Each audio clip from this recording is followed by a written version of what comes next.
Prévu pour ce vendredi. L'affaire suscite déjà de nombreuses réactions sur les réseaux sociaux où les partisans des deux camps échangent leur point de vue sur le déroulement de la procédure. Manam bir Pastef la te moom militante Pastef la waaye ñoom ñi ngi ñaawlu li Aïda Mbodj def envoyé li nga xam ne que moo di Adama Diop si li nga xam ne que moo di kaso bi moom ki nga xam ne que moo di Adama Diop muy revendiquer nekk ku proche ak ki nga xam ne que moo di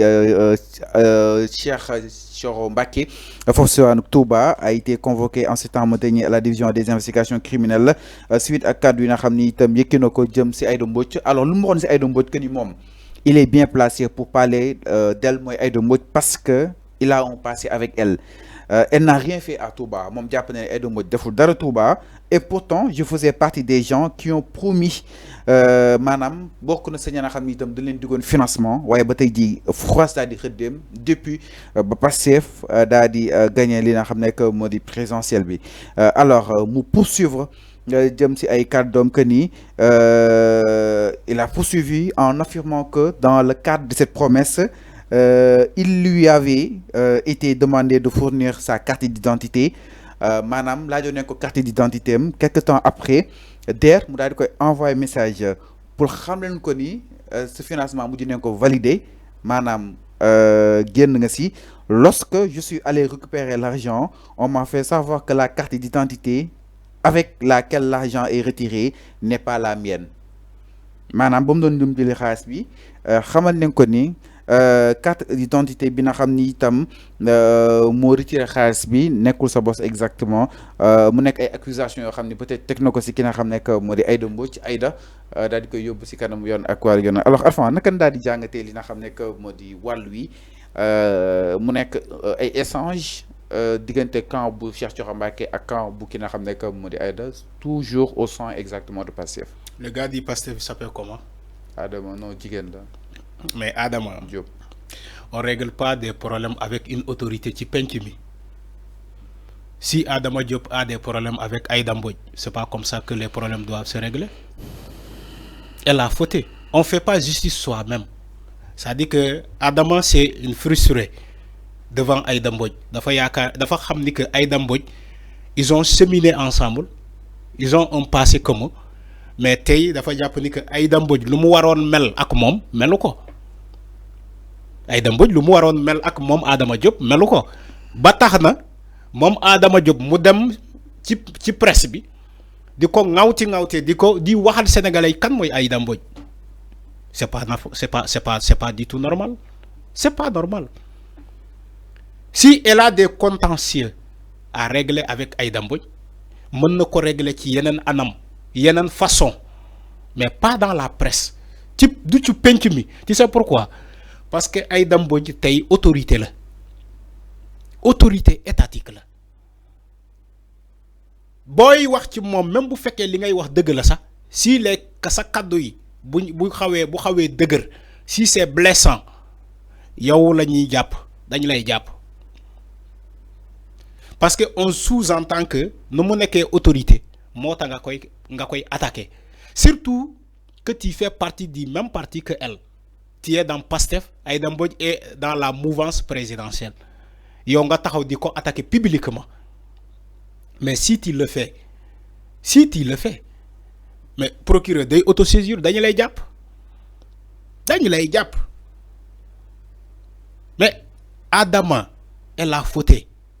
même bu fekkee lu muy wàcc dama ne même bu fekkee lu muy wàcc Aïda Mbodj bu fekkee loolu moo am. mais enfin yaa ne transparence dafa baax. mais non loolu du transparence loolu c'est des affaires personnelles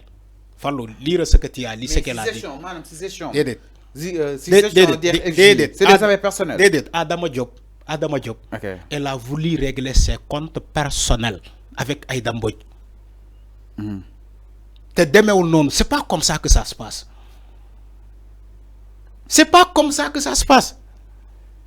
Mais aujourd'hui man Arfan je ne peux pas être une autorité dans ce pays Fallou maak yow ñu am jaar-jaar ma nekk autorité ngay taxaw ci presse bi di ma je vais te porter plainte je suis d'accord à toi et moi téléphone nga jël sa téléphone woo ma même su la nee saaga boo mënta mën nga ma saaga ma ne la c'est pas grave mais boo demee taxaw ci presse di wax naka sudul noonu ci man parce que maak yow dem nañu fee nga wax ko ci presse bi mais même si man Arfan je ne porte pas plainte l'autorité judiciaire su ko déggee ak ma qualité d'autorité da lay jàpp.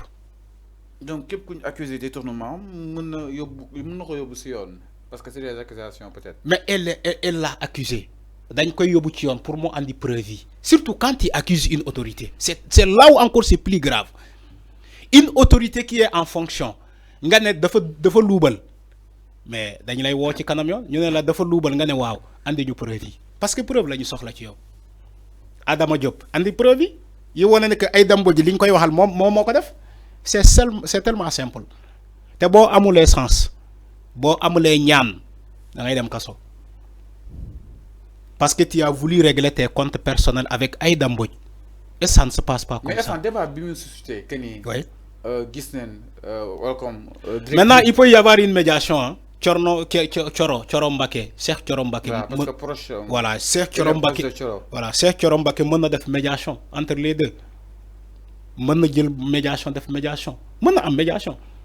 Mais Aïda il faut accepter Adama a fauté. Enfin ni critiquer ni képp ku ñu critiquer peut-être quand même gestion. Non du critique chaque jour ñu ngi critiquer le pouvoir personne n'a porté plainte boo yemee ci ay critiques Fallo il faut dissocier les critiques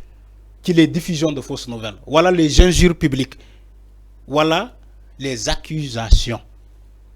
Tu peux critiquer une personne sans l'accuser. Donc waruñoo mer nga jàpp ni. Non du mer waruñu accuser une personne qui est au cœur de l'État gis nga tuuma loolu mooy tuuma ci wolof tuuma dafa fort te boo tuumalee nit il faut qu'il se défend pour wax askan bi ni que kii ay tuuma kese la man defuma ko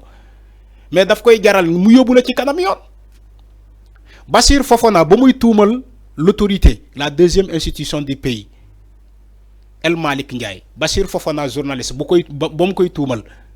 mais El Malick pour laver son honneur daf ko yóbbu ci kanam yoon affaire yi leerul fan la mujjee Bassirou Fofana moom moo delluwaat di leen damaa juum c'est ce qu'il a dit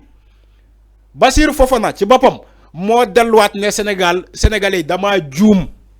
man maa juum maa ngi baalu c'est comme ça qu'on règle les choses donc Adama Diop bu accusé Aïda Mbodj dañ koy woolu ci kanam yoon ne ko kaay leeral li nga wax ni foo ko teg bu dee téye nga dara as tuut comme preuve andil ñu ko kaay baaxee ñu ko ñu xool mais yow bu fekkee da nga ko accuser gratuitement amoo benn preuve nga ne Aïda Mbodj xam naa ko bu baax maa ko moom am nay jaar-jaar deful dara Touba mais moom nga dem même ba xuus ba accuser ko boo accuser la dame là mais sa cellule de communication ses avocats son entourage qu'est-ce qu'ils vont faire mais dañ lay yóbbu ci kanam yoon parce que tu as accusé injustement la dame là même bu fekkee sa xarit la yéen a doon fanaan ci même lal tey autorité la xamal ni ngay waxee ak moom surtout boo nekkee ci penc mi xamal nooy waxee ak moom léegi bu ñëwee kër ga boo leen wéetee tu verses toute ta bulle boo leen wéetee lu la neex wax ko parce que sekk ngeen loolu da ngeen sekk loolu mais boo ko xaaree ba mu nekk ci penc bi nga koy attaquer ci médias yi mais dañ lay yóbbu ci kanam yoon c'est un acte humain et Fallou aussi nous sommes dans un pays réglementaire dans un pays de loi si une personne t'accuse injustement tu as le droit de lui porter plainte ngeen dem ci kanam yoon jamono bii ni ñaata plainte ñoo am entre deux Sénégalais il y a beaucoup de plaintes parce que des accusations par-ci des accusations par-là on accuse gratuitement à des gens comme ça moo tax ñuy porter plainte rek boo demee ci kanam ci tribunal yi y a tellement de plaintes diggante deux citoyens sénégalais ñoo jotee c'est des affaires civiles ñoo fa fees del ay affaires civiles ñoo fa fees ci tribunal yi parce que ñi sosalaate bi dafa bëri dañuy sosal ni gratuitement am na ñoo xam te dañuy sosal autorité pour am buzz pour am tour man Arfan wala benn Arfan boo xamante kenn xamu ko ma ne damay accuser Cheikh Diba non si ma ne damay accuser Cheikh Diba ma dem ci plateau ma ne Cheikh Diba sàcc la par exemple j'ai dit par exemple ma ne Cheikh Diba xam naa ko bu baax sàcc la sàcc na lii presse bi dem bind loolu ñu ne waaye le journaliste Arfan a attaqué Cheikh Diba selon moom am nañu jaar-jaar ñoom ñaar mais presse bi lu muy bind Cheikh Diba dem liiru ko mais day ne non mais attends qu'est-ce qu'il a fait même si on se connaît tous deux mais pourquoi mu dem def loolu ci la presse et en plus il m'a accusé à tort je lui porte plainte. Oui. Alors, leer na mi ngi noonu exactement par rapport ak li nga xam ne que moo di mbir mi ngi devant exactement si kanam yoon ak waa yoonal procès bi nag jàpp nañ ko nekk li nga xam ne que moo di vendredi du ñàkk nañ si daal dikkaat si nu mu gën a yaatoo exactement suñu taayu xibaar daal di xool yi fi fan la daal di war a mën a mujj si kanam yoon ak wàllug yoonal alors. ñu daal di ñëw si beneen ponk sans plus tarder ginnaaw loolu dañuy daal di ñëw si Juan Branco nag a repris exactement la parole donc Juan il a réagi sur les violences